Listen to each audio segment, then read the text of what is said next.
因觉得他听不懂俄语，混血儿校花每天都用俄语对他甜言蜜语，殊不知男主的俄语听力竟达到母语水平。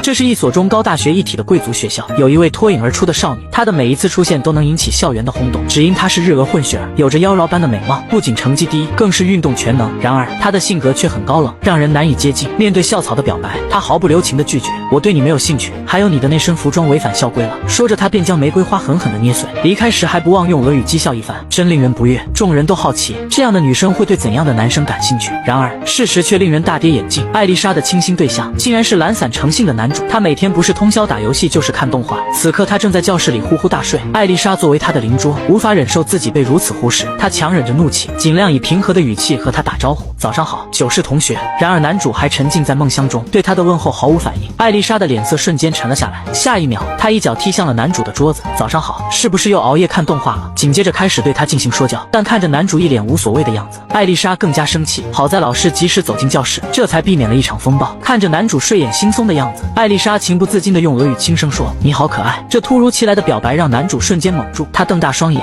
困惑地看着他。艾丽莎心中一惊，暗自忖道：难道他听得懂俄语？事实上，男主确实听懂了，只是有些难以置信。他疑惑地问：“刚才说了什么吗？”艾丽莎松了一口气，随便找了个借口：“没什么，我只是说你刚才的样子很难看。”紧接着，他又用俄语调侃男主：“笨蛋，完全没注意到呢。”看到男主认真思考的样子，继续用俄语说：“不过说真的，你认真的时候还是很帅的。”然后他眨了眨眼，调皮地补充道：“不过我一辈子都不会告诉你的。”然而艾丽莎不知道的是，其实他所说的每一句俄语男主都听得懂。虽然男主不是俄罗斯人，也没有去过俄罗斯，但他从小就跟着祖父看俄罗斯电影，久而久之他也会俄语。却儿校花每天都用俄语对他表白，而他却要装作听不懂。最痛苦的是，男主昨晚熬了个通宵，本想趁着上课时间赶紧补个觉，可刚进入梦乡就被邻桌艾丽莎用笔戳醒，痛得他原地弹起，以至于都忘记是在课堂上。他大声质问：“干什么呀？”艾丽莎看到男主这副模样，很是生气：“借我的课本看，还敢打瞌睡，胆子不小！是谁忘记带书哭着来求我的？”由于动静过大，老师也注意到了这边，严肃地问道：“九世，你怎么回事？是想回答这个问题吗？”男主瞬间慌了，刚才一直都在睡觉，哪里知道是什么问题啊？好在艾丽莎及时给他指出了答案。然而当他自信满满的说出答案时，毫不意外，答案是错的。看到一旁的艾丽莎在捂着嘴偷笑，男主这才意识到被耍了。艾丽莎看他傻里傻气的样子，忍不住笑出了声，然后情不自禁的用俄语说了句：“真的好可爱呀。”对于艾丽莎的这个行为，男主已见怪不怪了。他的这个同桌是日俄混血，拥有着妖精般的样貌，不仅成绩优异，更是运动全能，堪称完美主义者。然而他有个奇怪的习惯，就是会时不时用俄语对他嘟哝一些离奇的话。显然他以为没有人能够听懂，但男主是懂俄语的。他称艾丽莎的这种行为为精神暴露狂，故意说一些不得了的话，享受着这种不知道是否会被发现的刺激。男主猜测，或许是因为他在追求完美的道路上承受了太大的压力，所以通过这种方式来释放自己。因此男主认为他说的那些肯定不会是真心话。他担心如果哪天告诉艾丽莎自己其实听得懂俄语，恐怕会被嘲讽他自作多情吧。一想到这里，男主决定无论如何都不能说出来。终于熬到了放学，男主突然想起了上午限定的免费抽卡活动快结束了，他匆忙的操作手机，还好来得及，并幸运的抽中了最稀有的 SSR 阅读。可还没来得及开心，下一秒手机被艾丽莎抢走。不愧是顶级宅男，男主立马下跪，并焦急地恳求：“求求你把手机还给我，那张卡可是本期活动限定的 SSR， 出货概率只有0.2%。”然而艾丽莎无法理解男主为何如此激动，她好奇地瞄了一眼手机上的角色，疑惑地问道：“阅读是神话里的神吧？头发为什么是银色的？”男主得意洋洋地说：“不要在意这些细节了，可爱即是正义，银发便是浪漫。”艾丽莎听后摸了摸自己的头发，用着俄语自主自语：“明明我也是银发呀，难道我比不过一个虚拟的阅读吗？”她醋意大发，随便找了个借口：“我作为学生会干部不能视而不见。”说完便表示要关机。男主见状瞬间慌了，苦苦哀求着：“直接关机的话是不能存档的，我怎么样都无所谓，请你放过我的小阅读吧。”可男主越是这样，艾丽莎越是吃醋，她毫不留情地把手机关了。然而万万没想到的是，到了晚上，艾丽莎竟偷偷地把自己打扮成了 SSR 阅读，她仔细模仿着阅读的动作，甚至说着一样的台词：“我就是夜晚的主人。”她站在镜子前看了又看，就在这时，姐姐玛利亚突然推门而入，把她吓了一大跳。做的校园女神，每天都用俄语对男主说一些甜言蜜语。虽然本人说是在讲他的坏话，但他不知道的是，他所说的俄语男主都听得懂。ミラシカ。いや、なんか言ったか。別に。みっともないって言っただけよ。男同学们都羡慕男主，女神艾丽莎不仅每天都坐在他旁边，而且两人还常常有说有笑。要知道，艾丽在学校中可是公认的孤高的公主，她几乎不与他人交流，但男主却不以为然。他觉得同学们把艾丽莎想得过于神圣了，实际上她是个十分有趣的家伙，虽然有的时候有点变态。然而在同学看来，男主的这番话却像是在炫耀自己的女友。尽管同学有些嫉妒，但他们也不得不承认，男主和艾丽莎确实挺般配的。男主虽然平时都是一副吊儿郎当的样子，但实际上不仅运动全能，智商也相当高。虽然平时完全不学习，但从不会挂科，而且初中时还进了学生会。就在这时，食堂周围的同学突然激动起来，原来是学生会的3大美女都聚在一起了。孤高的公主艾丽莎去年通过了超级难的转学考试，如彗星一般现世的完美女生。她的姐姐学园的圣女玛利亚，端庄的性格与温柔的母性让人不禁侧目。还有神秘的千金周防有希，出身旧式贵族，代代担任外交官的周防家的长女，真正意义上的大小姐。不得不说，这些美女们真是赏心悦目。就在男主和同学们聊得热火朝天时，一道熟悉的声音传来：“那个郑进军，我们可以坐这边吗？”原来是有希带着艾丽莎过来拼桌。有希看到男主点的麻婆面，心中暗自窃喜，他果然猜得没错，男主也喜欢吃这个。贵族家的千金就是不一样，在用餐时依然保持着优雅的仪态，连吃一口面都能流露出高贵的气质，真可谓秀色可餐。只是同学们没想到他也会吃这类食物。有希觉得这面味道很不错，只是稍微觉得不够辣，要是桌子上有魔鬼椒就好了，下次学生会开会的时候提一下吧。男主却让他不要滥用职权。接着两人有说有笑的。坐在对面的艾丽莎看到他们聊得如此开心，心里很不是滋味。她犹豫了一下，终于忍不住开口问道：“请问两位是朋友吗？”然而有希却并没有直接回答艾丽莎的问题，而是突然抱紧男主的肩膀，一脸开心地表示：“我们是青梅竹马。”艾丽被这突如其来的亲密举动惊得目瞪口呆。什么青梅竹马？她没想到有希和男主之间的关系竟然如此亲密。同学们都察觉到气氛不对，纷纷找借口离开。男主慌了，这不就只剩下自己一个人了？这个情况很危险，如果继续留下，其他同学肯定会把他当成后宫戏漫画的男主角。于是他赶紧也找个借口准备开溜，可刚起身就被有希一把抓住。有希笑着调侃道：“你的小心思都被我看穿了。”看着两人亲密的互动，艾丽莎很是羡慕：“你们的关系真的很好呀。”有希理所当然的回答：“是啊，毕竟我们从幼儿园开始就在一个学校里了。”艾丽莎也很想和有希成为朋友，但想到自己平时做事比较苛刻，担心有希和自己做朋友也不会开心。然而有希却异常兴奋地告诉他：“其实我早就想和你做朋友了。郑进军总是提起你的事，他说你非常努力，所以很尊敬你。”被拆穿后的男主有些不好意思，连忙否认：“我才没说过那种话。”不过此时艾丽莎的脸却红了起来，用俄语轻声说了句：“什么吗？”男主发现艾丽莎的神情和往常不一样了，他心想：是害羞了吗？或许是察觉到男主盯着他看，艾丽莎更加不好意思了。她用俄语羞涩地再次说道：“笨蛋，别朝我这边看了。”男主假装听不懂，问他说什么时，艾丽莎却嘴硬地回答道：“我是说，就算被你尊敬，也不会让我开心的。”有希似乎察觉到什么，他立刻转移话题，问男主回学生会的事考虑的怎样。男主坚定地回答：“已经告诉过你了，我没打算回去。”艾丽莎听后很是吃惊，不敢相信地问男主：“你之前是学生会成员吗？”有希却一脸得意地说：“看来你还不知道啊，这人2年前在初中曾经是学生会的副会长呢。”雪儿校花每天都对他的废柴同桌用俄语撒娇，本以为他听不懂，但实际上他精通俄语。ミラシカ。いや、なんか言ったか。別に。みっともないって言っただけよ。可愛いってなんだよ、可愛いって。それさっきも言ったよな。Ай, покраснел, крепко как ребенок。当意外得知男主曾是学生会副会长时，艾丽莎震惊得目瞪口呆，一脸难以置信地看着他。毕竟平时看到的男主不是上课睡觉就是下课打游戏，完全无法与那个曾经在学生会里担任要职的形象联系起来。有希调皮地戳了戳男主的脸颊，带着几分宠溺的笑容说：“也难怪艾丽莎会感到意外，毕竟现在的她在学校里是出了名的懒散。不过在需要她做事的时候是绝不含糊的哦。”看到两人如此亲密，艾丽莎心中涌起一股莫名的激动。桌上的蛋糕很快就被她弄得不成样子。男主见状，心中大呼不妙。艾丽莎知道了他曾经是副会长这类在意形象的人，以后可能会更加严格的监督他的行为。上课睡觉、看小册子什么的，恐怕都会成为他责骂的理由。就在男主思考如何应对时，艾丽莎问他为什么会当副会长。还没等男主开口，有希就抢先回答，说是因为自己一再恳求男主帮忙的。有希还趁机邀请男主重回学生会，并温柔地抚摸着他的下巴，表示自己能依靠的只有男主了。这一幕让艾丽莎心中的醋意泛滥，她手中的叉子不停地在草莓蛋糕上戳动，几乎要把蛋糕变成了草莓酱。她强忍着泪水，边吃蛋糕边用俄语喃喃自语：“副会长，还有青梅竹马什么的，这种事情你可一次都没告诉过我。”午饭过后，有希再次提起让男主加入学生会的事，但被他坚定地拒绝了。等到和男主独处时，艾丽莎一脸失落的样子：“你们的关系可真好啊，没想到你竟然有女性朋友。”男主却不以为然：“这不是很正常吗？你不也是我的女性朋友吗？”艾丽莎听到这个回答，有些不敢相信地反问：“我们算是朋友吗？”男主被艾丽莎这么一问，感觉有点羞耻，但还是坚定地回答：“难道不是吗？”艾丽莎暗自窃喜，她低声呢喃：“确实呢，我们确实是朋友啊。”然而男主并没听到她说什么，于是凑上前想询问。艾丽莎被他的突然靠近近吓了一跳，心虚的大喊道：“不要随便靠近我，你别跟过来，还有不要用手指别人。”说完就转身朝学生会跑去。男主看着艾丽莎匆匆离去的背影，一头雾水，完全不明白她为何会有如此大的反应。那家伙真让人搞不懂。第二天轮到男主和艾丽莎值日，男主提前到校把教室打扫得干干净净，心想着我卫生做得这么完美，艾丽莎肯定会吓了一跳吧。然而受到惊吓的却是他自己。只见艾丽满脚淤泥地走进教室，男主急忙询问她的情况，得知她只是在路上被卡车溅到水后，他才松了一口气。艾丽莎让他帮忙从柜子里拿毛巾和袜子。当男主看到艾丽莎脱下脏袜子时，他的心跳突然加速。虽然平时只注意到了她奇怪的行为，但仔细一想，她实际是个不得了的美少女啊！为什么我现在才意识到啊？难道我是变态吗？艾丽莎看到男主满脸通红的样子，觉得实在可爱，让她不禁嘴角上扬，决定挑逗一下平日里总是镇定自若的男主。艾丽莎故意伸出她的大长腿，轻轻地拉了一下男主的裤子，然后迅速换上一副可怜兮兮的表情，用娇柔的声音说：“你能不能帮我穿一下袜子呢？”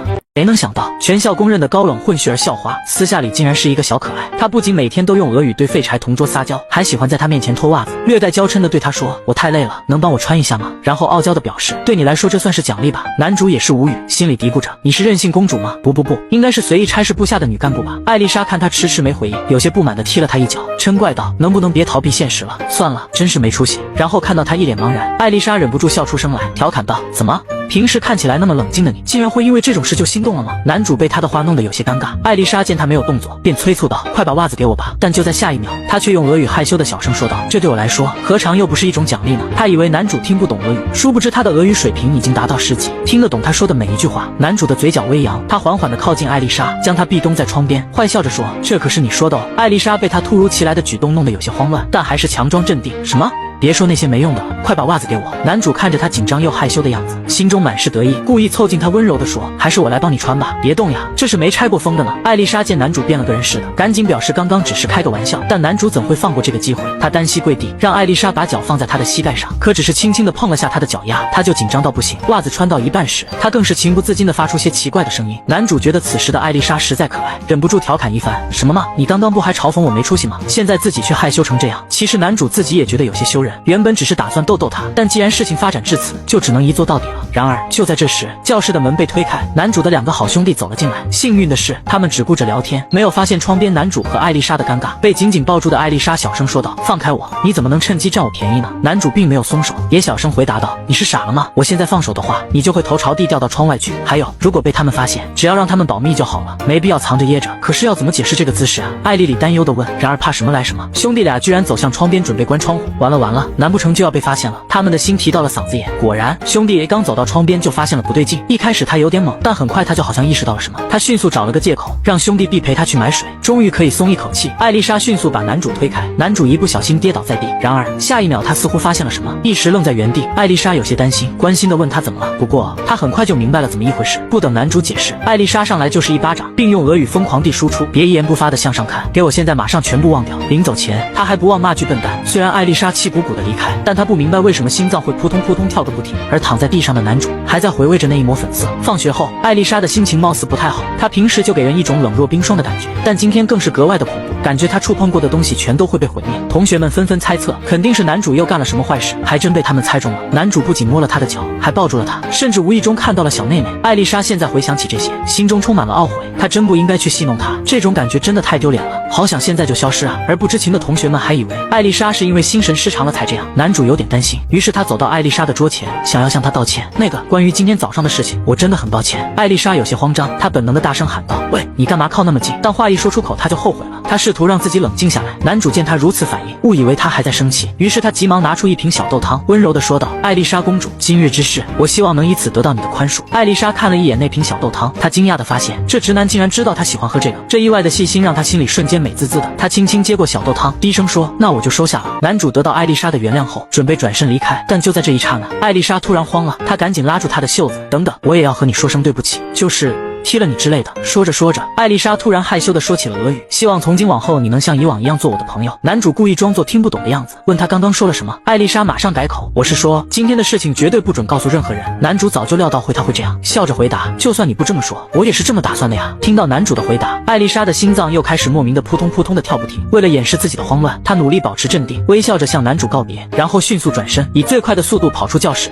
没见过如此炸裂的剧情，全校公认的高冷混血儿校花，却偏偏只喜欢废柴同桌，以为他听不懂俄语，却每天都用俄语对他表白，还时不时跟他撒娇。不仅如此，废柴同桌为了和好而送给他的小豆汤，他都视若珍宝，连他的姐姐玛利亚也不能碰一下。敏锐的姐姐立刻就嗅到了恋爱的气息，她好奇地询问艾丽莎：“你和九世君同学发生了什么吗？”虽然艾丽莎极力否认，但姐姐却坚信自己的直觉。她分析道：“我觉得九世君肯定一直在默默关注你，连你最喜欢甜食这种小事都知道。再说，平时那么冷静的你，竟然在学校里与人吵架，这也是极其罕见的。你喜欢他对吧？不知是被说中了还是怎么的。”艾丽莎突然激动起来：“你误会什么了呀？我们俩才不是那种关系。”然而一想到男主，她就不自觉地害羞起来。“我和九世君只是朋友。”姐姐看着艾丽莎的反应，心中已有了几分了然，但她并未戳破，只是微笑着继续问：“这样啊，但我还是好奇，为什么你们会成为朋友呢？你不是一向很讨厌不认真的人吗？这其中是不是有什么契机？”那是因为艾丽莎从小就知道自己自出生起就拥有了许多别人梦寐以求的东西，一个和睦的家庭，无拘无束的生活，令人惊艳的美貌，以及发达的运动细胞。然而她并未因此自满，反而总是渴望能够更进一步。6年前，当艾丽莎在俄国上小学时，老师布置了一项调查作业，做得最好的组将会获得优秀奖。艾丽莎十分重视，既然要做就必须做到最好。为了完成调查报告，她走访了各种店铺，然而她的努力并未得到小组其他成员的响应，他们似乎对这项作业漠不关心，总是以忘记或觉得没什么好调查为由推脱。在他们看来，面包店就是卖面包的，服装店就是卖衣服的，没什么特别之处。反而艾丽莎调查整理出密密麻麻的笔记，却在同学们眼中成了异类。艾丽莎开始感到迷茫，她不明白自己究竟做错了什么，她只不过是想全心投入，为何却得不到他人的认真对待呢？当优秀奖颁给了其他小组时，艾丽莎心中的失落达到了顶点，她默默地流下了不甘的泪水。然而更让她心寒的是，小组的同学不仅没有给予她安慰，反而对她冷嘲热讽。那么努力有什么用？这一刻，小艾琳突然明白了，对他人抱有期待，结果却变成这副惨状。与其这样，还不如独自前行。从那之后，为了避免与人产生无谓的争执，艾丽莎开始尽量不与他人产生过深的联系。就算看到那些快乐的人，她也不再感到羡慕，因为她深知只有努力才能塑造自己。后来在初3的春天，艾丽莎因为父亲工作的原因，转学到了真领学园，据说是小日子首屈一指的名门学校。她原本满怀期待，但很快就发现，尽管身处名校，她的同桌却似乎对一切都不太上心。当上课预备铃响起，她仍沉浸在睡梦中。艾丽莎出于好意提了个醒，男主一脸惺忪地看向她，愣了一会，才认出她的同桌原来是开学式上发言的转校生。“我叫九条艾丽莎，我叫九世正静。”两人简单的自我介绍后，男主便掏出了藏在抽屉里的小说继续阅读。第一次有男生对自己不感兴趣，艾丽莎也对他感到好奇，不过很快就发现，男主无论是运动还是学习，都显得漫不经心的。艾丽莎对他的兴趣逐渐消退，原来他并非只对他不感兴趣，而是对所有事情都提不起劲。这种人还真是无处不在呢。转眼到了9月，学园季即将来临，班级决定举办鬼屋活动，艾丽莎被邀请加入服装小组。尽管看到同学们都干劲十足，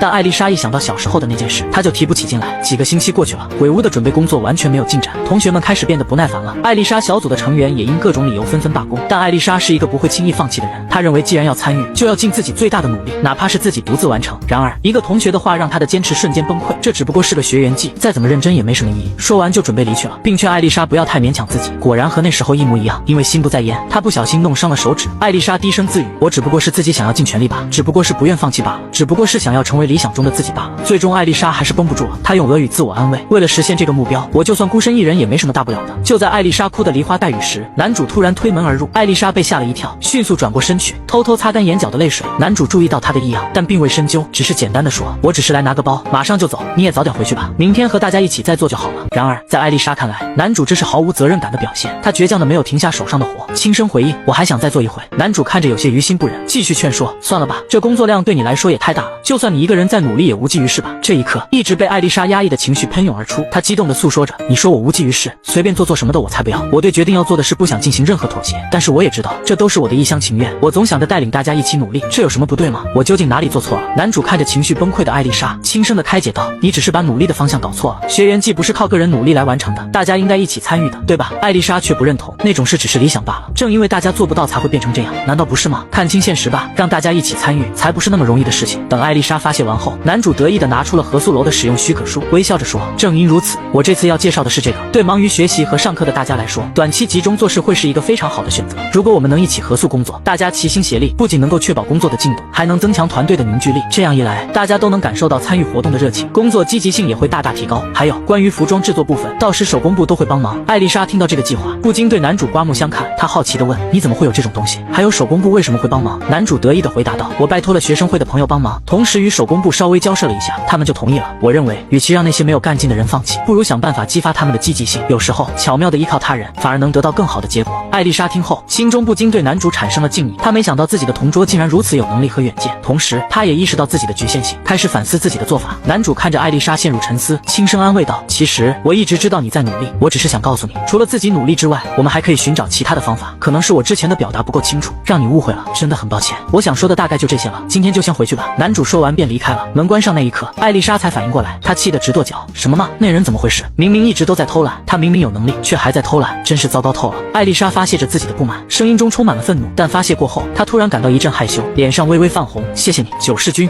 却儿校花意外地发现，他的废柴同桌其实是个深藏不露的天才。虽然上课时他总是在睡觉，但当他跳起华尔兹时，那种优雅与自如令人叹为观止。更令他惊讶的是，同桌仅用2分半的时间就轻松解决一直困扰着他的问题。看着同学们热情洋溢的氛围，艾丽莎觉得有些不可思议。没想到男主的合宿计划竟如此成功，不仅把同学们都集合在一起，而且个个都很积极地投入到活动中。在大家的共同努力下，手工部迅速完成了活动所需的服装。艾丽莎穿上后美呆了，男生们纷纷鼓掌称赞，真的好厉害，竟然做得这么好看。听到大家的赞扬，手工部的同学有些不好意思地说，其实我们能完成的这么好，多亏了那些在前半部分工作中付出努力的同学，他们的纸样和剪裁都非常出色，为我们后续的加工提供了极大的便利。你们知道是谁做的吗？与艾丽莎同组的同学举手表示，那些工作都是9条同学独立完成的，那时候我们没能陪在他身边，真的很抱歉。9条同学，感谢你坚持到最后。此言一出，同学们无不震惊，如此巨大的工作量竟然是由一个人完成的，真是令人敬佩。这时学员季执行委员站出来鼓舞士气，我们不能输给9条同学，让我们齐心协力，将这次文化季打造成最精彩最难忘的一次。同学们被他的言辞所感染，情绪瞬间高涨，掌声与欢呼声此起彼伏。然而在这欢腾的气氛中，艾丽莎却悄然落泪。原来这就是她一直梦寐以求的场景，一个团结充满热情与活力的集体，共同为一个目标努力。她对男主的情感在这一刻悄然萌发，她心跳加速，目光在人群中不自主地追寻男主的身影，而男主也在默默地关注着艾丽莎，似乎感受到了她内心的喜悦，脸上露出欣慰的笑容。很快到了学员季当天，他们班级举办的鬼屋非常成功，外面排了许多人，人气比预期的还要旺盛。艾丽莎小组在鬼屋里扮演了女鬼的角色，来游玩的情侣都会被他们吓得落荒而逃。在盛大的后夜祭中，同学们都齐聚广场，欢快地跳起了交际舞。艾丽莎注意到男主独自一人坐在阶梯上，便走过去与他打招呼，随后坐在了他的旁边。男主好奇地问他，我是因为没有舞伴才坐在这儿的，但你应该很受欢迎，怎么不去跳舞呢？该不会是不会跳吧？艾丽莎无奈地回答，这种程度对我来说小菜一碟，我小时候还学过芭蕾的，我只是怕麻烦，所以都以不会跳舞为由拒绝了。当男主半开玩笑地说，你果然是孤高的公主大人啊，艾丽莎却有些不开心，明明我又不是童话里的公主，虽然我在相貌和学习上可能比其他人要好一些，但我从未有过坐享其成的想法，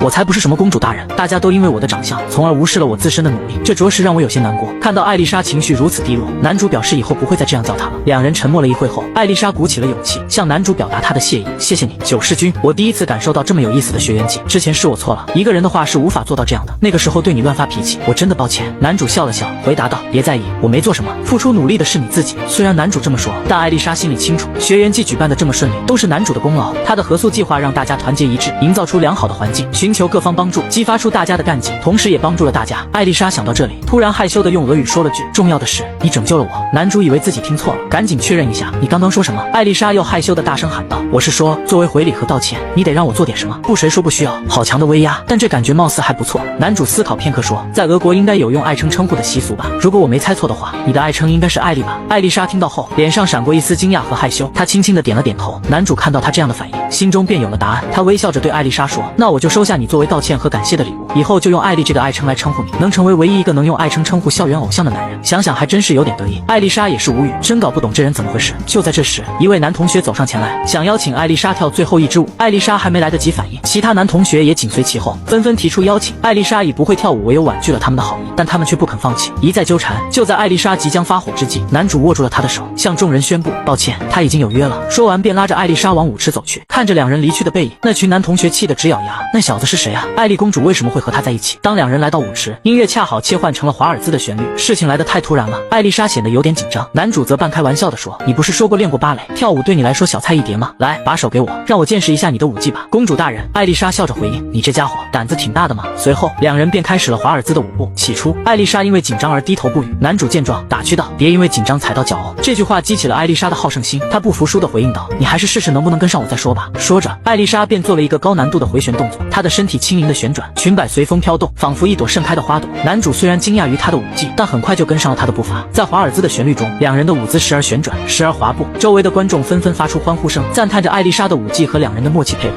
然而刚才那些男同学对男主羡慕嫉妒恨的。他们嘲笑男主太过土气，只会跟着人家的舞步走，完全配不上她这位艾丽公主。但艾丽莎却清楚地看到了男主的不同，她虽然不张扬，但总是恰到好处地扶住他，让他能够尽情展示自己的武技，而不必担心失去平衡。为了防止他动作幅度过大而四处游移，始终保持着与他的默契和协调。仔细想想，他就是这样的人啊，他不出头露面，默默地在暗处为他人提供帮助，让别人有机会展现自己。艾丽莎一想到男主原来是如此优秀的人，就开心地笑了起来。舞会落幕后，男主毫不掩饰地夸赞：“不愧是你啊，艾丽莎！为了跟上你的舞步，我可是费了九牛二虎之力。”虽然知道男主又在骗人，但艾丽莎并不打算揭穿他，只是以微笑回应。本以为男主会送她回去，没想到他直接拒绝了。他半开玩笑地解释道：“做了那种事的话，会被男生们一起干掉的。”然而，艾丽莎闻言并没有失望，反而嘴角勾起一抹坏笑。她迅速走上前，轻轻挽住男主的胳膊，调皮地说：“这是你喊我公主大人的惩罚。”男主也是无奈，只好冒着被其他男生围攻的风险，答应送她到教学楼。在路上，同学们纷纷投来惊讶的目光。艾丽莎脸庞微微发热，害羞地低下了头，但内心却充满了激动和喜悦。没想到与他人一同前行的日子，竟然会如此的温暖。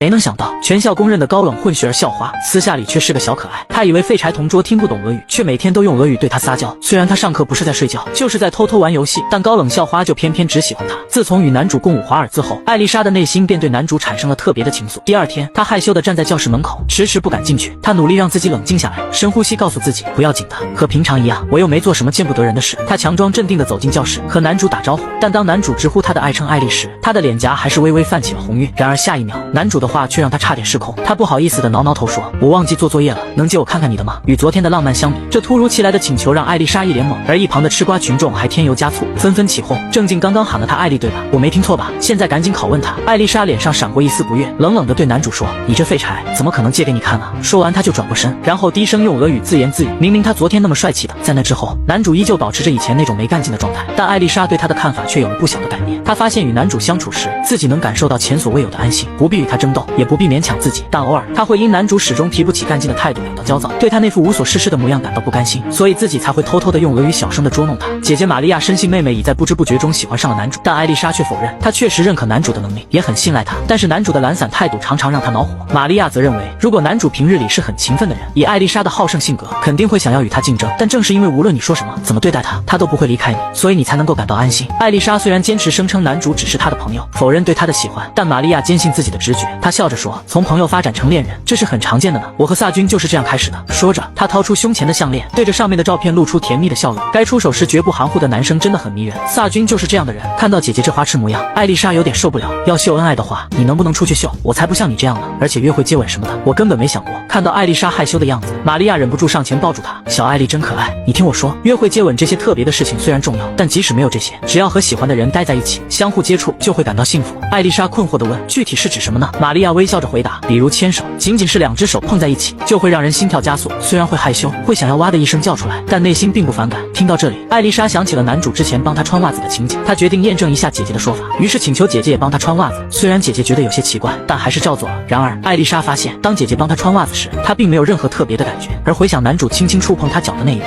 她却感到心跳加速，脸颊微红。艾丽莎开始感到有些不知所措，她赶紧找了个借口把姐姐赶出了房间。独自一人的她开始思考，只是和男主待在一起，肢体有所接触就会觉得幸福。难道我真的喜欢他吗？这个念头让她紧张不安。某天早上，男主与有希在微信上正聊得火热，艾丽莎突然悄无声息地凑上前来，冷不丁地喊了一声喂，吓得男主脸色苍白，手机差点从他手中滑落。艾丽莎眉头紧锁，语气中带着几分责备：“你还想再被没收手机吗？”男主心中一紧，生怕他又来抢走手机，赶紧转移话题。他假装不经意地瞄了一眼艾丽莎的脚，然后说：“你的袜子滑下来了。”艾丽莎听到后，她有些害羞地转过身，缓缓地将袜子重新提起。男主看着她提袜子的动作，脑海中不禁闪过之前帮她穿袜子的温馨场景。男主怎么也想不到，邻座的混血儿校花以为他听不懂俄语，每天都用俄语对他说些露骨肉麻的话。看到男主和青梅竹马有戏有说有笑时，艾丽莎很是失落，她不停地用俄语喃喃自语：“理我吗？理我吗？”即使和男主背对背站着，她也在不停地说。然而，当有希问她在说什么时，她却表示只是在唱俄语歌，而歌名叫《传达不到的心意》。面对艾丽莎这一系列的骚操作，假装听不懂俄语的男主硬是把自己憋出了内伤。幸好有学生会会长突然的出现，他才得以摆脱这尴尬的局面。只是他万万没想到，接下来的事会让他更加不知所措。在整理完仓库后，后，学生会会长为了表达谢意，邀请他们前往家庭餐厅用餐。两人简单的自我介绍后，会长便直截了当的问男主：“我听有希谈起过你，他还说你是个非常优秀的人，你不想加入学生会吗？”男主听到这个问题后，瞬间明白有希之前为何让他去帮忙，现在又恰巧遇到会长，他迅速转向有希，质问他：“这才是你的真正目的吧？”有希狡黠一笑，却装傻回避：“听不懂你在说什么呢？”会长热情地向男主详细介绍学生会的各个成员以及其职务，并提到目前学生会暂缺一个总务的职位，而且整个学生会只有他一个男生。他真心希望有过初中学生会经验的男主能加入。男主直接拒绝了会长的邀请，他解释说自己在初中时加入学生会吃过苦头，因此不打算再加入。会长继续劝说，强调高中学生会的诸多优势与好处，指出在贵族名校中加入学生会不仅是荣誉，也是未来身份的象征，它对于大学推免和个人发展都有极大帮助。会长和副会长更是精英代表，具有社会意义。此外，学生会领袖毕业后可加入由前辈领袖组成的联谊会，这个联谊会汇聚了政治经济领域的大人物，为未来的成功提供了更多机会和保障。然而，男主的态度却异常坚决，不为所动。他坦言，让我这种人来实在太浪费了，我现在没打算考征领大学以外的学校，也不需要和大人物们沟通的门路，我并没有那么强的野心和上进心。有希听后，撒娇的凑上前来，轻声细语道：“哥哥，别这么说嘛，我们一起参加学生会嘛，然后一起参选吧，我真的很想和你一起在学生会共事。”有希一脸期待地看着男主，希望他能改变主意。然而，这一幕在艾丽莎看来却异常刺眼，她看着两人总是如此亲近的在一起，心中翻江倒海。男主相信有希这次肯定能被选上学生会会长，毕竟他在初中就当过。但会长却表示，虽然有希是学生会会长的不错人选，但还有其他候选人，比如艾丽莎也对此位置有意愿。说到这，会长突然想起男主和艾丽莎是同班同学，便好奇地向艾丽莎询问男主的为人。男主在心里默默祈祷：“拜托了，艾丽，趁此机会帮我把有希对我的过度的评价拉下来吧。”艾丽莎原本打算称赞男主热心且有能力，但当她看到男主和有希之间亲密的举动时，心里就有些不悦。她脱口而出：“超级不正经，总是忘东忘西，上课也总是在睡觉，班级排名也总是从末尾数起比较快。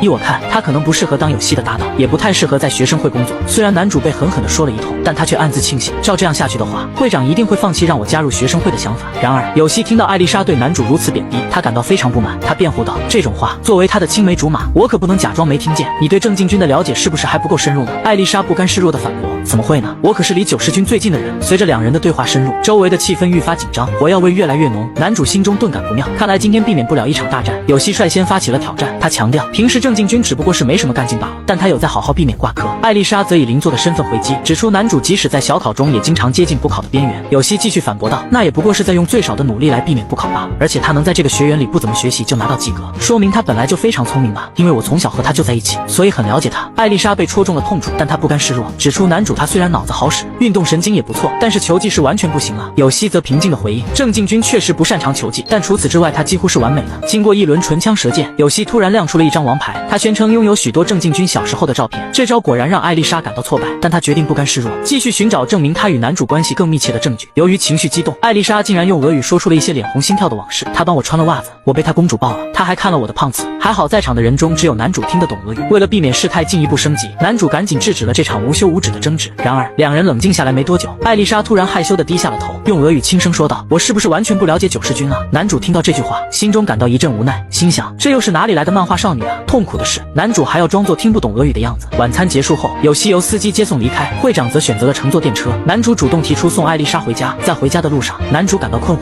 不明白为什么艾丽莎此刻一脸冷冰冰的，明明早上在仓库里她那么拼命喊着理他。男主心想，这家伙估计真的只是在捉弄自己吧。他们还没走多远，就遇到了一个发酒疯的醉汉。男主很绅士地与艾丽莎换了个位置，让她走在更安全的内侧。醉汉醉眼朦胧，看到两个学生这么晚还在外面，就开始无理取闹。他大声指责他们作为学生不应该在这个时候出来晃荡，还批评艾丽莎的发色乱七八糟，小小年纪就敢这么臭美。艾丽莎原本已经对醉汉的无理言辞感到生气，但当醉汉开始侮辱他们的父母时，她再也忍无可忍。她停下脚步，狠狠地瞪着醉汉，低声怒斥道：“真是丢人现眼的大人！”醉汉被艾丽莎的怒斥彻底激怒，他挥舞着拳头，准备给艾丽莎一点颜色看看，而艾丽莎也毫不畏惧，准备与醉汉正面交锋。就在这时，男主突然挡在了艾丽莎的面前。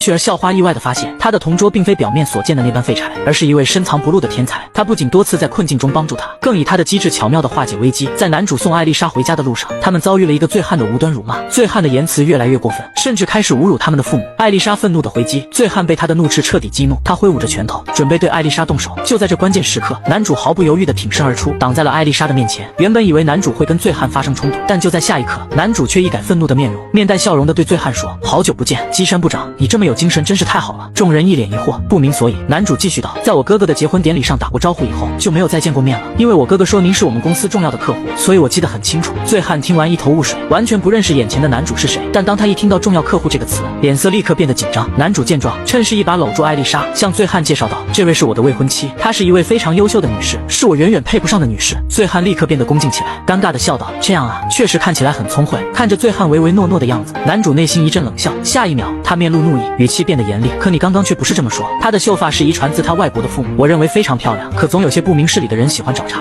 你说对吗？醉汉在男主的严厉目光下，瞬间意识到了自己的失言，他连忙向艾丽莎道歉，真的很抱歉，我刚才的话说的太过分了，请原谅我。虽然艾丽莎并不想轻易原谅他，但不想给男主惹麻烦，他还是选择了息事宁人。男主让艾丽莎以后不要那么冲动，那样有可能会受伤的。艾丽莎却不以为然，我可是学过防身术的，自保是完全没问题。他侮辱了我的父母，就算是喝醉了我也没法原谅他。话说回来，你认识那种人很够呛吧？估计他在你哥哥的婚礼上也喝得烂醉如泥了吧？男主却一脸坏笑的回应，哈哈，那些全是我编的，我才不认识那种大叔，我也没有哥哥了。艾丽莎听后一脸震惊的看向男主，难以置信的问道，真的假的？你居然能一下子就编出那样的谎话？他接着追问，可为什么你要这么做？男主有些不好意思的说，我就是想让他给你道歉。听到男主这么说，艾丽莎害羞的低下了头，低声说，谢谢你帮了我。随后男主送艾丽莎回家，在离别前，艾丽莎突然问道，你真的不打算加学生会吗？男主有些无奈的回答，怎么连你都这么说呀？我这种懒惰的家伙怎么能胜任啊？艾丽莎显然不相信他的说法，严肃的再次问道，回答我。看到艾丽莎认真的表情，男主也是一愣，但他依然没有改变初衷，他坚决的回答，不会的，我没有加入学生会的打算。本来艾丽莎想说，如果我想你加入呢，但看到男主那坚定的眼神，她话到嘴边又咽了回去。其实艾丽莎没说出口，男主从她表情也能猜出她的意思，她只是装作不懂而已。对我这种人有什么好期待的？不管是艾丽还是有希，明明我什么都做不到。到了晚上，男主做了一个很美好的梦，在梦中他回到了小学时期，在机缘巧合下，他认识了一个来自俄国的小女孩。她笑起来时，湛蓝的瞳孔和金色的头发在阳光下闪耀，美得令人心醉。男主被她深深的吸引，每天放学后都迫不及待地跑向爷爷家附近的公园与她相见。男主一脸骄傲地向女孩介绍，那个真领学员是我爸爸和妈妈的母校，虽然他很难考上，但是凭我的成绩不在话下。女孩听后眼中充满了崇拜，好厉害呀，你真是什么都做得到呢。男主嘴上虽然谦虚地说着没有，但心里却是乐开了花。他喜欢听女孩夸奖他，这种鼓励让他觉得再苦再累都值得。因此无论是学习、运动、音乐还是他不流利的俄语，男主都想与女孩分享。然而美好的日子总是短暂的，转眼间就到了离别的时候，男主心中充满了不舍。女孩看出了他的难过，突然凑上前轻轻地亲了他一下，温柔地与他道别，那明天见了。就在这时，男主眼带泪光地醒了过来，这不仅仅是一个令人怀念的梦，实际上是男主记忆中深藏的一部分。当时的他因为父母关系不和，一个人被寄养在爷爷家，正是因为有了那个女孩的陪伴，他才不会觉得寂寞。那是他人生中最辉煌时期的回忆，但也是最痛苦的，因为关于初恋的记忆，他已经连她的长相和名字都想不起来了，甚至连那时候的上进心和恋慕之情都忘得一干二净。全校公认的混血儿校花，却偏偏只喜欢废材同桌。然而他不知道的是，自己的情敌并非他所称道的青梅竹马，而是与他有着血缘关系的亲妹妹。有希作为名门周房家的继承人，在外人眼中，他与男主是青梅竹马的关系，但实际上他却是男主的亲妹妹。在父母离异后，有希跟随母亲生活，在校园中，他始终保持着一种大家闺秀的姿态。然而在面对哥哥时，他却会展现出截然不同的一面。他会抛却平日的矜持和端庄，变得轻松自在，甚至有些调皮。只见他一脚踢开男主的房门，不等他反应过来，便欢快地扑到他身上，脸上带着一丝调皮的坏笑，轻声说道：“早上好呀，哥哥。”男主无奈地看着他，觉得这个妹妹真是完全没有一点大家闺秀应有的矜持。有希还有一个不为人知的秘密，那就是她其实是个真正的阿宅。由于周房家奉行淑女教育，有希不得不将自己的轻小说和漫画周边全都藏在男主家里。如果有人知道有希的房间堆满了这些东西，恐怕会大吃一惊吧。但有希却不以为意，甚至觉得学生会的成员们如果知道这些，会觉得很有意思。提及学生会，男主就想起有希和艾丽莎之间的争论，他有些不满地对有希说：“你挑逗艾丽莎是不是有点过头了？”有希有些不好意思地回答：“因为艾丽莎同学气急败坏的样子真的很可爱，所以我就忍不住装作青梅竹马来试探她。怎么说呢？这确实激起了我的一种施虐欲，想想就觉得挺兴奋的。”吃完早餐后，男主和有希一起去看电影。经过2个小时的煎熬，有希对这部幻想类漫画的真人版电影感到失望，觉得它就像是 cosplay 大会一样。正当有希吐槽时，男主隐约觉得有些不对劲。从刚才开始，他就能用余光看到一些银色的东西。有希也感觉到了什么，迅速将飘逸的头发放下，恢复了在学校里那种温文尔雅的形象。男主透过玻璃橱窗发现了紧张兮兮的艾丽莎，他似乎在暗中观察着他们。他们并不知道，艾丽莎在看到他们从电影院一同出来后，心中已经泛起了疑惑，甚至开始猜测他们之间的关系。男主感到有些不安，他不想让艾丽莎误会，于是考虑如何巧妙地甩掉她。但有希却似乎对此并不在意，他看着男主紧张的样子，嘴角勾起一抹意味深长的笑容。突然，有希转身向艾丽莎打起了招呼：“这不是艾丽同学吗？好巧呀！”艾丽莎被这突如其来的招呼吓了一跳，她尴尬地回应道：“是啊，好巧，其实我不久前就注意到你了，只是一直没有找到合适的机会搭话。”有希轻笑一声，为了缓解尴尬的气氛，他夸赞起艾丽莎的衣着：“艾丽同学，你的私服真好看。”简直就像模特一样。艾丽莎这才注意到有希的穿衣风格与往常大不相同，她好奇地打量着有希。就在男主以为这场偶遇即将结束时，有希却突然爆料：“艾丽同学，你知道吗？我身上这件衣服其实是正经的旧衣服。”艾丽莎闻言露出了难以置信的表情。她虽然知道他们是青梅竹马，但没想到他们的关系竟然如此亲密。有希似乎并不满足于此，她继续添油加醋地说：“我从很久以前就开始把他的衣服当做男友衬衫来穿了，他可是一点都不介意呢。”听到这里，艾丽莎陷入了沉思，似乎在重新评估他们之间的关系。接着，有希热情地邀请艾丽莎一起吃午餐。男主看出了有希的意图，立刻出言阻止：“你不会是想带她去那家店吧？她可受不了那里的口味。”有希听后若有所思地点点头，承认那家店的口味确实独特。然而，被晾在一旁的艾丽莎却表示不服：“我要去，无论什么我都能吃得下。”她的语气中透露出坚定与不服输。男主看着她，不禁为她捏了一把汗，而有希则是一副奸计得逞的样子，似乎在期待着接下来的好戏。随后，他们来到了拉面店，这家店的名字霸气十足，让人立刻就能想象到它的辣度非同一般，浓烈的辣味就扑鼻而来，直逼艾丽莎的鼻腔，让她不禁流下了眼泪。有希见状，连忙劝艾丽莎放弃，这里的辣度对于不习惯的人来说，可能连呼吸都会觉得辣。我和正经因为经常吃超辣的店，所以已经习惯了。艾丽莎虽然被辣味呛得直眨眼，但她仍然嘴硬地说：“这点程度不算什么，而且我也不是不会吃辣。”然而，当服务员端上那份名为血池地狱的拉面时，艾丽莎的自信瞬间瓦解，红彤彤的汤汁散发着令人畏惧的热气，仿佛真的从地狱中涌出的火焰。她看着眼前的拉面，害怕的瑟瑟发抖，但又不愿在两人面前示弱。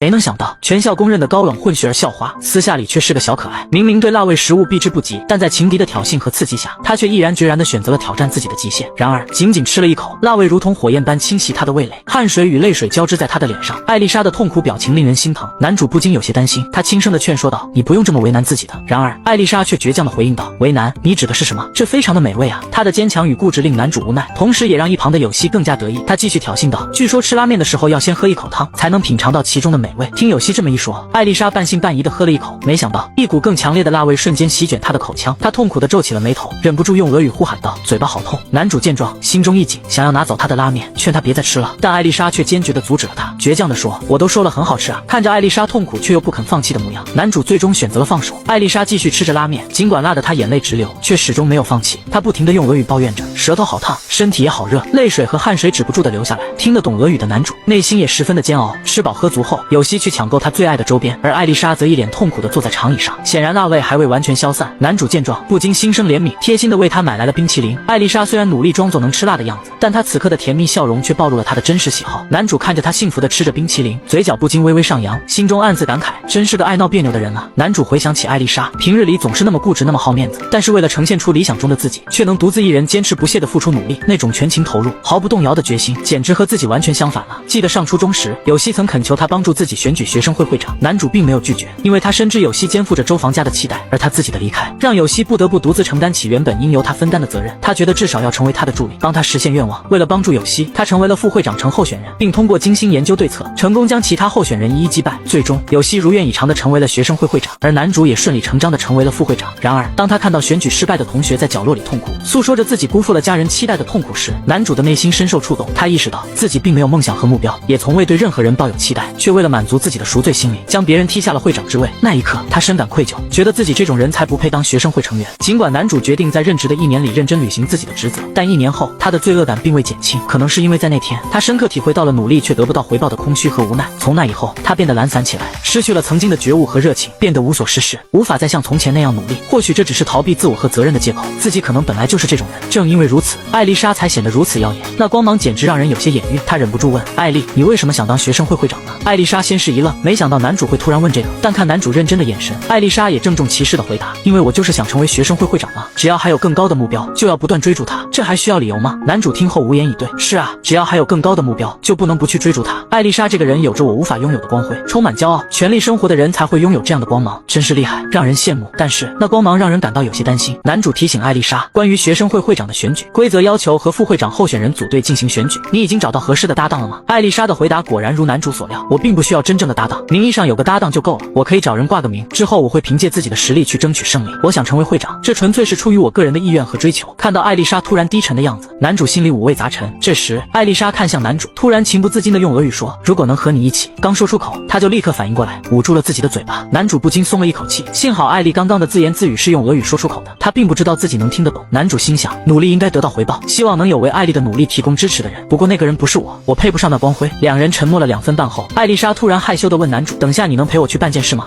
是日俄混血的冰山美人，平时傲娇待字拒人千里之外，但唯独对男主例外。他会时不时用以为他听不懂的俄语对他撒娇。当他看到男主和青梅竹马一起去看电影时，醋意让他决定悄悄地跟踪他们。为了展示自己的好身材和魅力，他在男主面前不停地变装，只为展现他最迷人的一面。在与有希的吃辣比拼结束后，艾丽莎竟然邀请男主陪她去买衣服。男主走进服装店，眼前琳琅满目的女士服装让他有些尴尬，因为在他看来，陪女孩子购物往往象征着某种特别的亲近关系，而艾丽莎则显得轻松自如。她穿梭在衣架间，精心挑选着自己喜欢的款式。当她走进试衣间试衣后，店员热情地走向男主，误以为他是艾丽莎的男友。男友君，您可以去那边的沙发上坐着等一会儿。男主立刻澄清，不是的，我们只是朋友。在等待艾丽莎试衣的期间，男主不忘给有希发了消息，告诉他们现在的位置。换上连衣裙的艾丽莎害羞地拉开试衣间的帘子，期待着男主的评价。虽然姐姐告诉她男孩子就喜欢这种风格的衣服，但对方毕竟是九世君，她心里还是忐忑不安。如果男主没有反应，她甚至想好了给他一个教训。然而男主却出乎意料地称赞道，很适合你呢，这件衣服充满了清纯感，让人觉得很可爱。艾丽莎被夸得害羞地躲进了试衣间，内心既惊讶又欢喜。什么情况？他竟然狠狠地夸了我，他夸我可爱，那是什么意思？他为什么能若无其事地说出那种话呀？而在外面的男主也感到十分难为情，我竟然一脸认真地说出了那种话，当着别人面说这种害羞的话，原来那么让人难为情。真亏艾丽同学总是干这种事啊，但我不能因此乱了阵脚，否则就中了他的计了。我总感觉他似乎有意在试探我，想让我动摇。不过话说回来，那件连衣裙确实很适合他，我相信男孩子都会喜欢那样的装束。一旁的店员看着羞涩不安的两人，似乎意识到了什么，他小声地和艾丽莎说，小姐姐，您方便的话。等艾丽莎再次打开试衣间的帘子时，男主被她深深地吸引住了。店员也兴奋地赞叹道，特别好看呢，我觉得这套衣服应该会很适合你，所以就试着帮你搭配了一下。艾丽莎见男主没反应，害羞地问道，九世君，你也这么觉得吗？男主的思绪早已飘到了远方，被艾丽莎这么一问，他立马回过神来，一本正经地评价道，不愧是艾丽啊，你的五官很立体，所以戴上大件的饰品也不会显得突兀，再加上色调相称的帽子和披肩，挺不错的穿搭嘛。面对男主的直男式的赞美，艾丽莎差点笑出声来，她打趣道，你是时尚评论家吗？而且我其实并不是想问你这个。随后艾丽莎突然害羞地改用俄语说，我只是想知道你是怎么想的。她本以为男主听不懂俄语，然而出乎她意料的是，男主不仅听懂了，还直接回应道，我觉得很好看。这句话让艾丽莎的脸颊立刻变得通红，为了掩饰自己的害羞和尴尬，她急忙说要换下这套衣服，然后匆匆躲进了试衣间。在试衣间里，艾丽莎的心中涌起了许多念头，她刚刚说的是什么意思？不，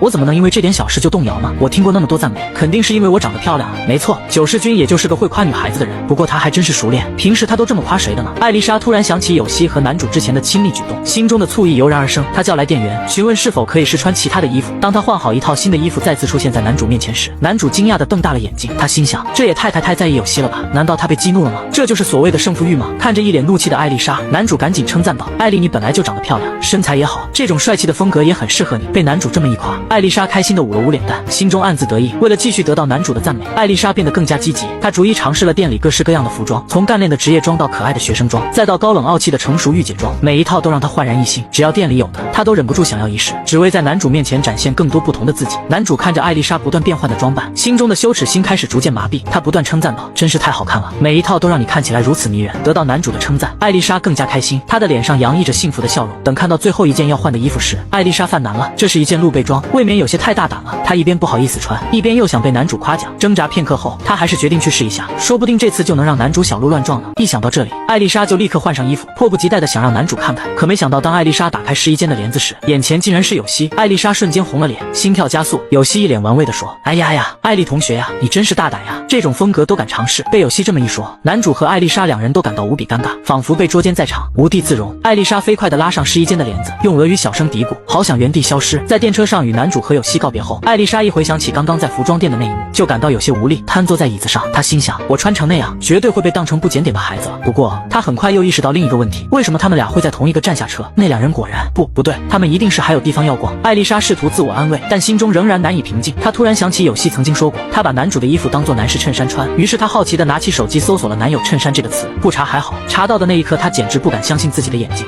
没见过如此炸裂的剧情，全校公认的高冷混血儿校花，却偏偏只喜欢废柴同桌，以为他听不懂俄语，却每天都用俄语对他表白，还时不时跟他撒娇。然而他万万没想到的是，他的情敌并非同桌的青梅竹马，而是他自己的亲姐姐。刚放学，男主收到妹妹有希发来的短信，因突然有急事，拜托哥哥替他外出为学生会采购，多少有点妹控的男主自然是不会拒绝的。随后他来到学生会时，会长热情地迎了上来，面带歉意地说，让你特地跑一趟，真是不好意思。就在这时，门外走进了一位美女，她温柔地开口，哎呀，你就是九世君吗？会长向男主介绍绍道，她是玛利亚9条，学生会书记，是艾丽大1岁的姐姐，同学们都喜欢称她为学员的圣母。男主抬头望去，玛利亚果然是个大美女，不仅外貌出众，更有着温柔的气质，想要接近她的男生似乎数不胜数。男主的好基友也是其中之一，他曾悄悄告诉男主，玛利亚似乎有一个在俄罗斯的男朋友，两人异地恋了1年多，因此凡是向她表白的男生们，全都因为这个原因而被她婉拒。不过男主对玛利亚的了解仅限于传闻，艾丽也没怎么和他说过。男主向玛利亚打招呼，初次见面，9条学姐，艾丽一直以来都很关照我。玛利亚有些小激动地握住男主的手，叫我玛利亚好吗？你是小艾丽的朋友，也就是我的朋友啊。男主没想到他会这么开朗，这与艾丽的性格截然不同，他有些不好意思地回答，那我称呼您玛利亚学姐吧。这时一旁的会长对男主说，9世，你陪9条姐去采购吧，拜托你了。虽然会长的话听起来很平常，但他的眼神似乎藏有某种深意，这让男主心里有些忐忑。见玛利亚要穿外套，男主便主动走过去帮她提起了包。就在两人靠近的瞬间，玛利亚突然感觉男主有种莫名的熟悉感，她轻声问道，9世君，你的名字是叫郑静吗？她低声重复了几遍这个名字。男主被问得有些困惑，但还是礼貌地回答，是的，我是郑静，怎么了？玛利亚意识到自己可能有些唐突，便笑着说，没什么。随后她用俄语自语道，应该是我的错觉吧。男主虽然听得懂俄语，但不明白她为什么会这么说，他装作听不懂俄语的样子，好奇地追问玛利亚刚刚说了什么。玛利亚摆摆手，只是说没什么，我们走吧。说完，他没等男主就先行离开了。此刻的玛利亚脸上泛起一抹红晕，心跳也不由自主地加快了。随后两个来到了儿童礼品店，男主疑惑地问玛利亚，我们不是来帮学生会采购物资的吗？怎么到这里来？玛利亚微笑着回应，总是去那些专门店感觉没意思，我想给我们的学生会添加一些独特的风格。9世君，你也来挑点自己喜欢的吧。男主果断拒绝，我可不是学生会成员，今天的主要任务就是帮你拎包。然而他显然低估了女生的购物热情，玛利亚开始沉浸在挑选礼品的乐趣中。这瓶精油真香，全买了吧。他拿起一件可爱的衣服，又说，这件衣服看起来好可爱，很适合作为学生会的制服。接着他拿起一个会变色的玩具，兴奋地展示给男主看，你看这个，搅着搅着就会变色，好神奇。玛利亚的目光又被一只与艾丽长得一模一样的小猫咪玩偶吸引，这只小猫咪和艾丽好像啊，还有这只是会长，这只是小有希吧。他兴奋地挑选着，仿佛要把整个礼品店都搬回学生会，再这样下去，学生会室就要变成童话王国了。男主无奈地提醒玛利亚适可而止。下一秒，玛利亚看起来有些委屈，她抱紧手中的小猫咪，轻声说，那我只带这只小猫咪回去，我自己留着。男主的善意提醒反而让他感觉像是自己做了错事。接下来的时间里，男主简直苦不堪言。玛利亚一见到心仪的玩具或美食，便兴奋地奔过去。对男主这个宅男来说，体力完全跟不上。他终于领悟了会长那句拜托你了的深意，这位学员的圣母真的是自由的有些过头了。最后他们来到了一家茶叶店，玛利亚提议试喝红茶，于是他将手中小猫咪玩偶交给男主保管。男主的目光无意间落在了镜子中，镜中的他身上挂满了各种购物袋，还抱着个玩偶，这画面看起来真的像是在游乐园里看小孩看累了的老父亲。这时玛利亚转身向他招手，示意他也来尝尝这杯红茶。男主心中一阵悸动，难道这是间接接吻的暗示？他想起恋爱喜剧中的经典桥段，脸颊不禁微微泛红。然而当他看到手中像极艾丽的小猫咪玩偶时，他很快提醒自己，玛利亚只是学姐，这只是友好的邀请，他必须表现得自然些，不要让学姐看出自己的紧张。于是他走向玛利亚，准备接过她手中的茶杯。然而就在这时，服务员微笑着递给他另一杯红茶，这杯是给小哥哥你的，请慢用。男主尴尬地接过红茶，一饮而尽，并故作镇定地表示茶很好喝。等玛利亚去结账时，男主暗自懊恼，觉得自己刚才的表现实在是太丢脸了。然而他窘迫的样子全被玛利亚看在眼里，并用手机拍了下来，一脸坏笑地说，9世君好可爱呀，我也发给小艾丽看看。男主瞬间感觉自己的生命值归零，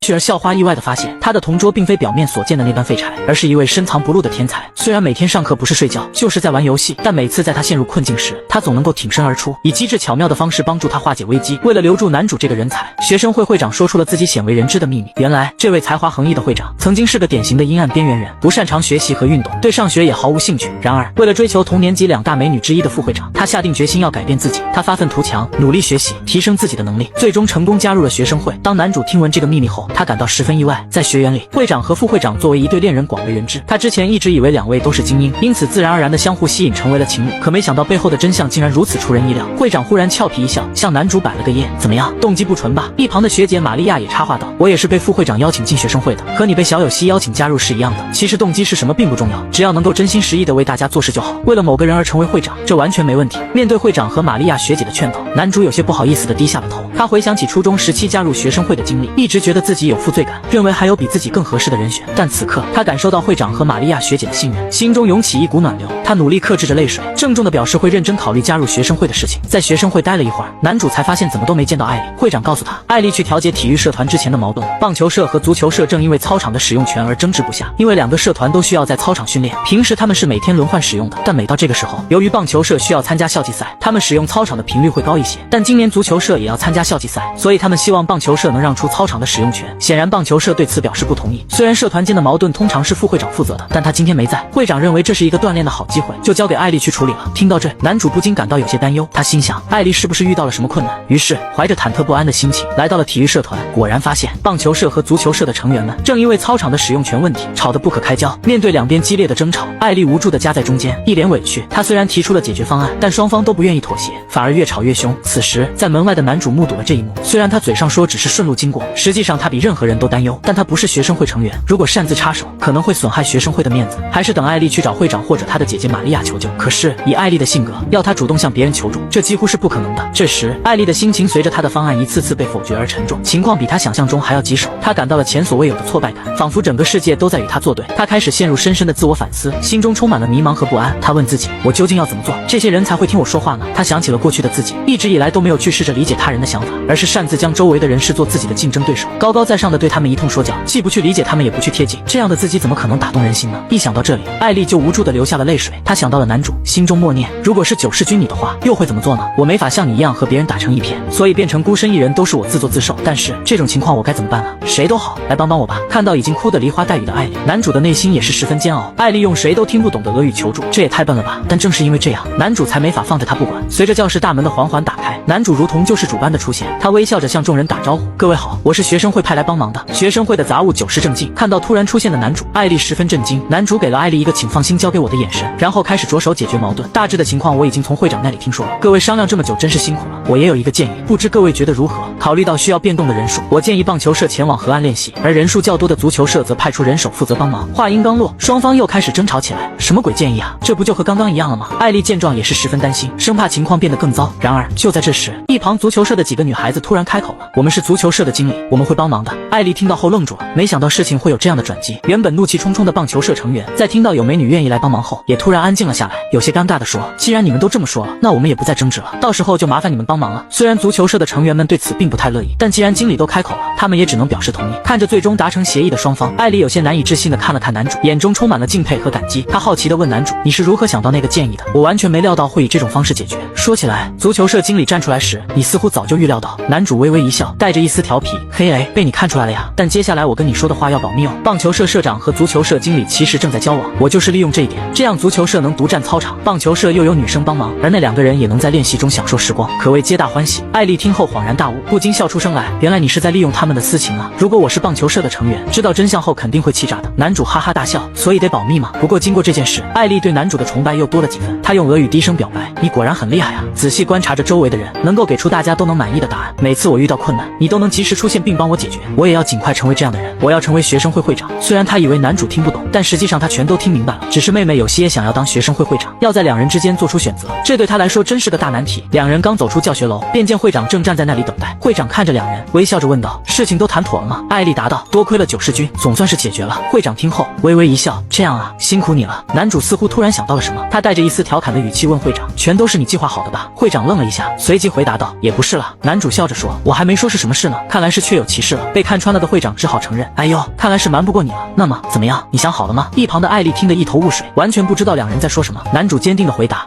我想好了，还请准许鄙人九世正经加入学生会默席。此言一出，艾丽震惊地看着男主，她完全没想到男主会做出这样的决定。混血儿校花，每天都用俄语对废柴同桌表白，你好帅啊，我喜欢你之类的大胆言辞，更是张口就来。只因他以为对方听不懂，其实对方只是揣着明白装糊涂。得知男主要加入学生会时，艾丽非常惊讶，毕竟男主曾坚决地拒绝过学生会的邀请。她难以置信地再次向男主确认，你真的要加入学生会吗？当男主给出肯定的答案后，艾丽并没有因此感到开心，反而心中五味杂陈。她鼓起勇气问男主，这是为了和有希在一起才做的决定吗？男主并没有直接回答，反而面色凝重地问艾丽，如果我说是，你会放弃成为学生会会长吗？艾丽闻言瞬间激动起来，不会，就算对手是你，我也绝对不会放弃。看着眼中有光的艾丽，男主满意地笑了笑，原来他只是故意套话，为的就是要看看艾丽耀眼的样子。对他而言，艾丽的骄傲与自信，乃至那份偶尔显得笨拙的直率，都是他所憧憬的。他缓缓伸出自己的手，目光坚定地说，既然如此，我会让你成为学生会会长的，只要你想，我就会拼尽全力帮助你实现它。从此以后，我绝不会再让你孤军奋战，我们携手并进，共同努力吧。男主的这番话让艾丽感动得说不出话来。男主真的太懂她了，好几次他都想鼓起勇气跟她说，帮帮我，和我一起并肩作战吧，但每次都是话到嘴边都说不出口。没想到男主竟然什么都知道。头。激动之下，艾丽对男主说：“谢谢你，九世君。”随后他还用俄语加了句：“我喜欢你。”男主简直不敢相信自己的耳朵，心里嘀咕着：“这不是我小时候经常看的俄国偶像剧里的经典台词吗？”面对艾丽的告白，他装出一副听不懂的样子，笑着问道：“你刚刚说什么？”艾丽俏皮地眨了眨眼，轻声回答：“这是秘密哦。”看着艾丽那可爱的模样，男主一下子红透了脸，心跳也莫名加速。这种感觉就像是突然回到了初恋时期，那种青涩而又纯真的爱慕之心再次涌上心头。然而他的思绪只是短暂的飘远，很快就被一阵剧痛拉回到了现实。艾丽用力握住他的手，生气地质问道：“你刚刚是在想别的女人吧？”突如其来的痛感让男主失去了思考，他脱口而出：“你怎么看出来的呀？”听男主这么说，艾丽突然有些伤感，她低声说道：“真的是在想有希同学呀，亏你刚刚还说了那样的话。”男主这才意识到自己的失言，连忙解释道：“啊，不是啦，不是有希的事情。”但艾丽压根不相信，有希之前不是还穿了男友衬衫吗？想让我原谅你的话，就乖乖闭嘴，接受我这只手吧。哪怕男主解释男友衬衫真的是个误会，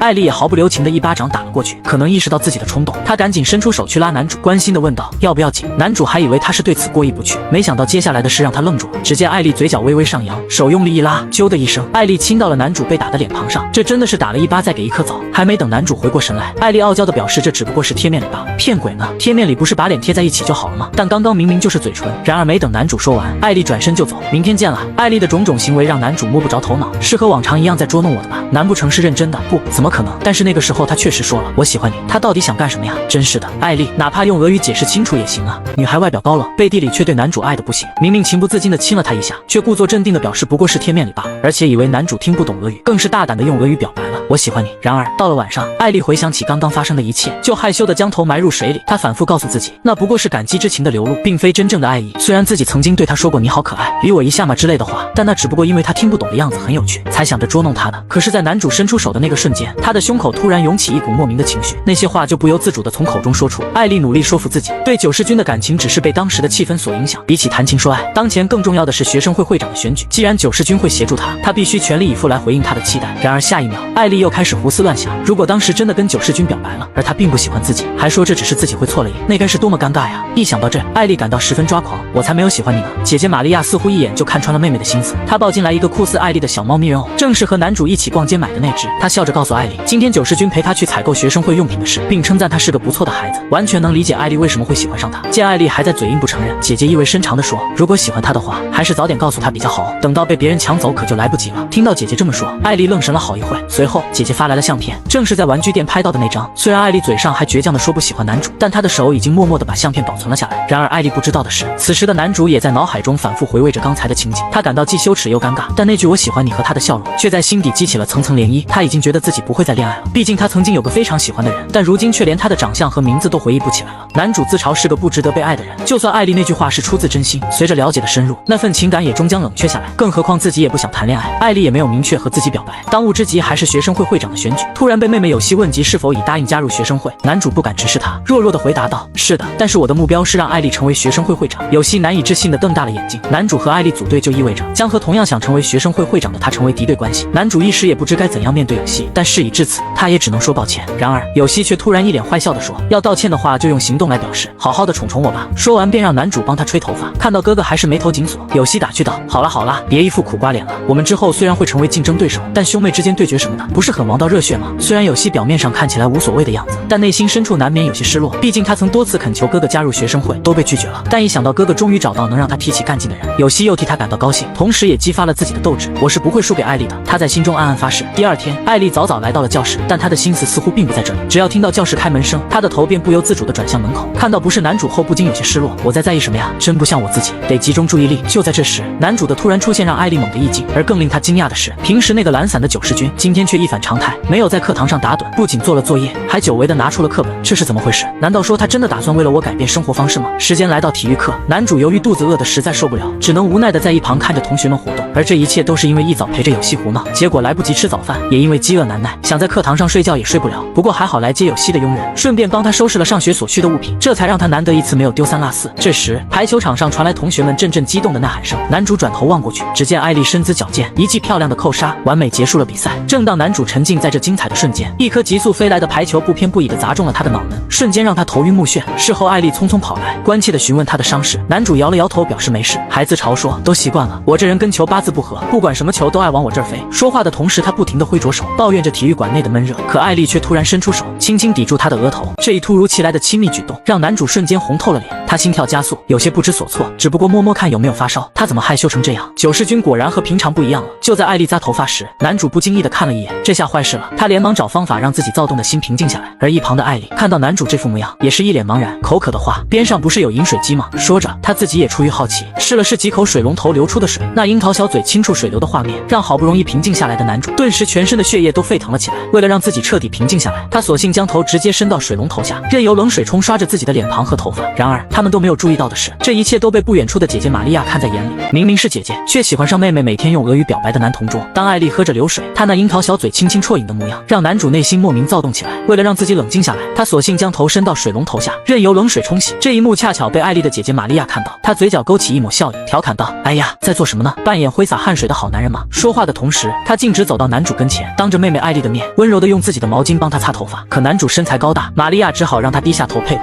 看着两人亲密的举动，一旁的艾丽看不下去，赶忙拖着男主离开。看着艾丽阴沉的脸，男主心里咯噔一下，以为艾丽误会了自己对玛利亚有意思，正准备要对她大发雷霆。然而艾丽只是关心她的身体：“你没事吧？脸这么红，不会是中暑了吧？毕竟你才刚被砸了脑袋。”见男主一脸懵，艾丽害羞地低下了头，轻声说：“我也会担心你吗？”这完全出乎男主的意料，咋回事？是害羞气到了吗？那句我喜欢你该不会是真的吧？一想到这，男主有些不知所措。艾丽似乎没有注意到他的异样，滔滔不绝地接着说：“你今天从早上开始就没什么精神，课倒是有好好上，课本和作业也没忘记带。你这样做是为了我？不对，是为了学生会会长的选举吗？但是我希望你不要勉强自己，身体最重要。”听到这里，男主恍然大悟，他连忙解释道：“其实我只是肚子饿而已，上课没打瞌睡是因为肚子饿得要死，完全没心思睡觉，没忘带东西也是凑巧。”听完男主说的话，艾丽傻眼了，原来这一切都是他自己的一厢情愿，亏他昨晚还因为是不是喜欢上男主而辗转难眠。果然，我才不可能喜欢这种离谱的人呢。虽然艾丽说的是俄语，但男主全都听得懂。艾丽堪称教科书变脸，前一秒还担心着男主被砸了的脑袋，这一回他却拿起排球狠狠地朝男主砸去。放学后，男主本想约艾丽一起去学生会，但艾丽似乎还有些生气，并没有理会，头也不回地走在前面。虽然变回平时的样子是挺好的，但这似乎有点过头了吧？他们还没走到学生会，就看到一群人在学生会门口吵吵闹闹的，原来是棒球社和足球社的成员。看到他们突然往这边冲过来，还以为他们是来找麻烦的。男主毫不犹豫地把艾丽护在身后。然而出乎意料的是，这群人竟是来向艾丽道歉的。我们想为昨天的无礼向你道歉，当时气在头上，所以态度不好，但我们已经深刻反省了，请原谅我们。艾丽被这一举动吓了一跳，赶忙说不用这样，真的没关系。待他们离开后，艾丽轻轻地拉一下男主的衣角，有些不好意思地说：“那个，谢谢你保护了我。”接着他还害羞地用俄语说了句：“这样子好帅呀。”看着艾丽娇滴滴的样子，男主憋出了内伤，果然还是和平常一样。随着学生会大门的打开，一个手持竹刀的短发女子映入眼帘，她正凶狠狠地盯着男主和艾丽。男主还以为走错了地方，说了句抱歉就准备离开，女子赶紧喊住他：“我是开玩笑的啦，其实我是副会长更科毛笑，刚才真是抱歉啊，我还以为他们又回来了，想到他们竟然敢让我可爱的学妹受到委屈，这简直就是在挑衅我们学生会的权威，所以我稍微警告了下他们。”关于这个副会长，男主早有耳闻，她与玛利亚学姐并称为学员的两大美女，不仅在女生中拥有极高的人气，就连一部分男生也对她敬畏3分。还有她的英勇事迹也多有耳闻，她曾以武力平息了多起欺凌事件，独自一人镇压了不良少年集团，救出了嫌此被诱拐的学生，而且她还是学生会会长的恋人。随着有希和玛利亚的到来，学生会会议也就此开始了。作为学生会新的成员，会长让男主自我介绍：“我叫九世正敬，此次加入学生会担任杂物一职，对流行的动画和漫画基本都有了解。还有就是明年我将和艾丽一起参加学生会会长选举。”此言一出，艾丽不由自主地偷偷瞄了有希一眼，显得有点心虚。会议结束后，有希要去参加展览会的讨论，由于该活动会涉及到预算问题，会长便让身为会计的艾丽一同参与。听到这个安排，男主顿时感到不安，总觉得有什么要发生。果然，艾丽见有希一路上都沉默不语，便率先开口：“有希同学，我会和九世君一起参加学生会的会长选举，你刚刚应该都听到了吧？”有希一脸玩味地回答：“这个嘛，其实我昨天就听他说过了。然后呢，你是想和我表达什么？”听有希这么说，艾丽显得有些底气不足：“没什么，仅此而已，我也没做什么见不得人的事，也不打算道歉，只是想亲口告诉你这件事罢了。”看着艾丽一副认真的样子，有希笑了笑：“你没必要道歉，这全都是郑敬军的选择，我并没对你抱有不满，只不过对他没有选择我感到可惜罢了。”艾丽没想到有希会是这样的反应，她心中更加好奇有希对男主的真实情感。有希的嘴角突然扬起一抹狡黠的笑，毫不掩饰地说：“我爱他，我很爱他，比父亲大人，比母亲大人，比世界上的任何人都更爱郑敬军。艾丽同学，你呢？”有希的大胆发言让艾丽惊愕不已，以至于手中的资料都散落一地。然而有希并未就此罢休，他缓缓上前将艾丽壁咚到墙边，追问道：“艾丽同学，你是怎样看待郑敬军的呢？”男主主怎么也想不到，一边是邻座的混血儿女神，另一边则是青梅竹马妹妹，两个校花级别的美少女，居然会为了她争风吃醋。在有希的步步紧逼下，艾丽满脸通红的回答：“九世君士是我非常非常重要的朋友。”有希显然不满足于此，他直接而犀利地问道：“那你喜欢他吗？”说话的同时，他把艾丽壁咚到墙上。“我可是说了我爱他，所以请你把话说清楚。”艾丽的眼神突然变得异常坚定。“我不知道自己是不是喜欢他，但我清楚的是，我是不会把九世君让给你的。”艾丽的话语中透露出不容置疑的决心，让有希露出了满意的微笑，随后放开了他。这时，艾丽才恍然大悟，自己似乎不经意间吐露了心声，而且更重要的是，有希竟然毫不掩饰地表达了对男主的爱意。他心中顿时慌乱不已，不知该如何是好。而有希则在一旁狡黠地笑着，心中暗自得意，哥哥他还是挺有魅力的嘛。与此同时，男主难以置信地看着眼前的一幕，以武力平息了多起欺凌事件的副会长，此刻面对堆积如山的文件，却显得手足无措。这张纸是啥呀？要放在哪里来着？而玛利亚似乎早已习惯，她动作迅速且麻利，很快就将桌子上的文件分门别类地整理好，并细心地指导副会长：“这个文件需要用到，而这份文件则需要会长签字。”这一幕不禁让人感叹，外表和工作能力竟然能存在如此鲜明的反差。尽管副会长在处理文件这类公务上显得力不从心，但会长一跟他说与体力相关的事物，比如今天图书馆要更换大量的图书，他就来劲了。会长告诉男主，每个人都有自己擅长的地方，也就是所谓的人得其位。副会长的这种能力其实也很可爱，是吧？男主也是无辜的被喂了一口狗粮。到了休息时间，玛利亚准备去泡红茶，并询问要加牛奶、砂糖还是果酱的。得知加入果酱是俄罗斯的做法，男主觉得机会难得，欣然表示想尝试下这种新颖的搭配。不到2分半的时间，香气四溢的俄式红茶就准备好了。先不说味道，这精致的品相真令人赏心悦目。但问题来了，这该怎么吃呢？总之先单喝红茶看看。这时，一旁的玛利亚用小勺轻轻舀起一口果酱品尝，再悠然自得地啜饮红茶。不愧是学员的圣母，她的每一个动作都如同行云流水，自然而不失高雅，简直是美如画。看着玛利亚一脸享受的模样，男主也不由自主地模仿起来。果然，红茶的香味与果酱的酸甜完美融合，带来了一种前所未有的味觉享受。玛利亚告诉男主，红茶的喝法因人而异，他爷爷就喜欢直接将果酱加进红茶里。在俄罗斯，一般都是冬天才喝红茶的，但在他家夏天也会喝，只因他妈妈喜欢喝红茶。说到这，男主突然想起了那位久未见面的母亲，她也同样喜欢红茶。或许是察觉到男主不对劲，玛利亚转移了话题，询问男主对俄罗斯的了解。男主摇了摇头，表示自己只是看过几部俄罗斯的电影，了解并不深入。定眼一看，玛利亚真是个厉害的学姐，不仅漂亮温柔，工作能力也很强，成绩排名似乎也很靠前。她几乎与艾丽一样，是个无可挑剔的完美超人。但与众不同的是，玛利亚身上散发出的温柔气质，让人不由自主的想要亲近。当玛利亚注意到男主正注视着自己时，两人的目光在不经意间交汇。男主害羞的低下头，胸口涌起一股莫名的悸动。是怎么回事？为什么他的笑容能让我感到安心呢？这时，艾丽和有希回到了学生会，但他们两个的落差是怎么回事啊？男主还没来得及细想，艾丽便已主动拉着椅子紧挨着他坐了下来。他解释说，在俄罗斯文化，让年轻女性坐在桌角是不吉利的。有希见状，嘴角勾起一抹玩味的笑容，打趣道：“艾丽同学，你还真是挺在意这些习俗的嘛。”面对有希的调侃，艾丽的表情略显不快。没什么，只是突然想这么做而已。男主觉得有些尴尬，于是找了个借口准备开溜，可刚要起身就被艾丽拉住他的袖子。搞什么呀？就在男主不知所措时，玛亚丽端着红茶走了过来，她微微一笑，纠正道：“与其说是坐在桌角不吉利，正确的说法其实是会导致婚期推迟。难道小艾丽你找到想结婚的对象了吗？”玛亚丽的调侃让艾丽顿时红了脸，她慌忙的否认：“你在说什么呀？怎么可能呢？”但紧接着，她却又用俄语害羞的嘟囔了一句：“离结婚还远着呢。”